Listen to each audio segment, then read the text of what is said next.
Hey guys, what's up? It's Joe from Sage Dragon, here answering questions that we've sourced.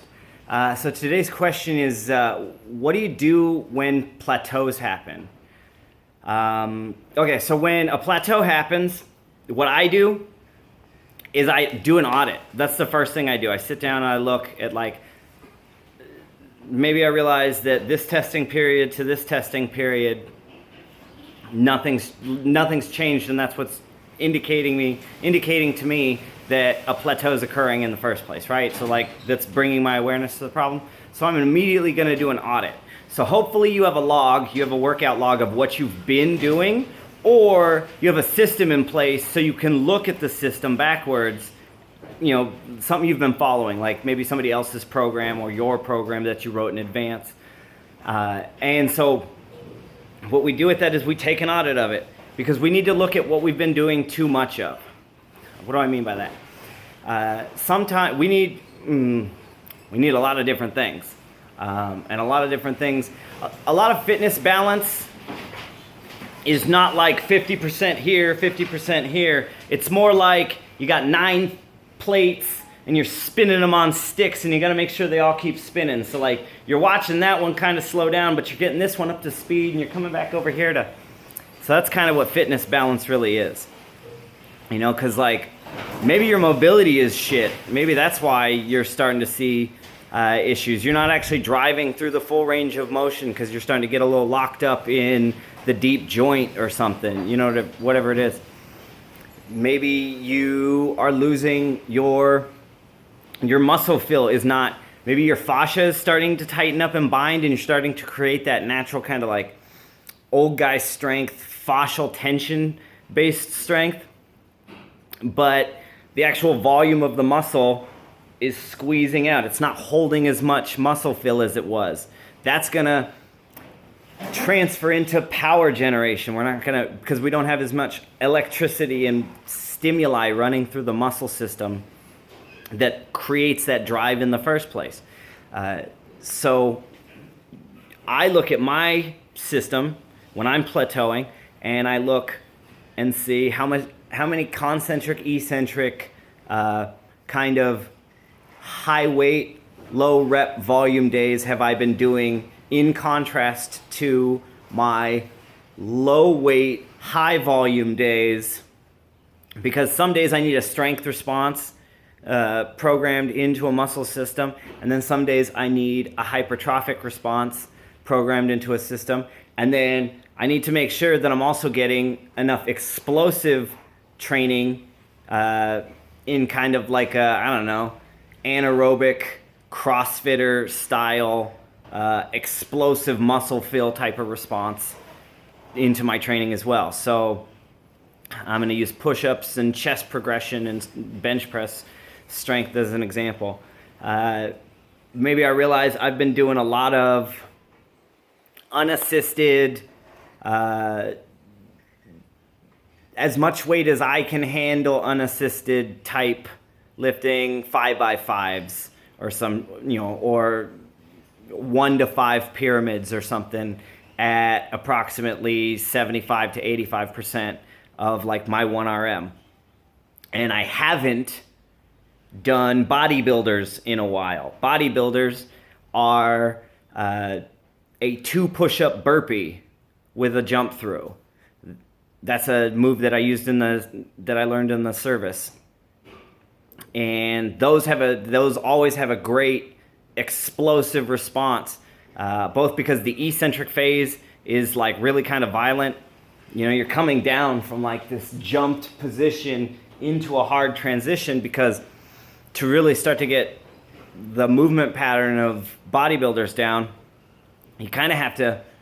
It's why I also don't do them a lot, because I want to take care of the joint system, but I do need that type of stimuli every now and again. Same thing with tire flips over my shoulder.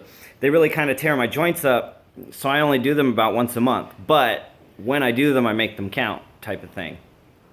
I keep the shearing volume that you start to notice in yourself. You start to keep that down. But if it hasn't, anyways, I'm kind of losing myself on a rant now. Trying to get back to the point. So, yeah, I'll do I'll do an explosive push-up. Because I might not even do bodybuilders. I might do clapping push-ups. Clapping push-ups are another great way to generate maximal force and create a system capable of generating a lot of force in a very short amount of time, because you want that type of hypertrophic response as well. And then you want that kind of like, it can just handle a lot of volume, low weight, high rep, lots of repetition type of hypertrophic response, where you're just sarcoplasmic tongue-tied, hate science words. Sarcoplasmic hypertrophy, which is fluid based, which you need as well, because our muscles are like big water weenies that, you know, they're like sausages that have this casing that needs to be strengthened, but we also need to generate more fluid volume into them as well. So we like those general volume training as well. And then we have to know that it's working. We have to know that it is moving us forward. And as it goes up, we have to know what it feels like, because we have to desensitize ourselves to like, heavyweight is heavy. Yeah, bro, it's heavyweight. Like, and you have to, there's a part of the mental game that comes into play. Sometimes, to a high degree, or not to a high degree, I really like them. I'll just do lockouts, you know? I'll just get the bench bar off the bar with more than my max, like 5-10 pounds more than my max, and just lock out and push through my scaps, you know? Just that much, and then put it back in the rack. And I'll give myself 2-3 minutes, because I just want to feel, how heavy does this feel? You know, same thing with it, you know. Well, deadlift, you have to, the big part of why I do this is to train for my deadlift, because you don't want the feeling to stop you, you know. So that's another reason why you might be plateauing. You might be getting to a place where like you're mentally beat down by the idea of like, this feels heavy. It's always gonna fucking feel heavy, bro. Like, it's weight, and you're building it up. It's only going up from here. Like, welcome to a new paradigm. A paradigm of everything is fucking heavy. So, anyways. Okay, 1 cup of coffee less before I create content in the future. 2 cups, that's the sweet spot, not 3. Anyways. But yeah, you want to look at how the volume that's led you to this plateau has been arranged. I like to think about it like building a brick house, you know? You look at it, and our brain tells us, because we named it a brick house, that it's just made out of bricks. You forget that there's framing and mortar is concrete. Mortar is concrete that goes between the bricks. You get your little trowel, and you spread your concrete, your mortar. You stick a brick in there. It dries, they dry together. You know, at the end, you remember it's a brick house, right? At the end, you remember, like, he's a muscular dude. She's a muscular, you know, she's a well-built girl, like whatever the end translation is. But we forget about the nitty-gritty, like, what is everything made out of? Everything's made out of different things. It looks hard, but it's made out of soft stuff. You know, it's mostly water. So anyways, I hope this has been helpful. If nothing else, maybe I made you laugh with my ranting today. Like, subscribe, share it with your friends if you think it's helpful.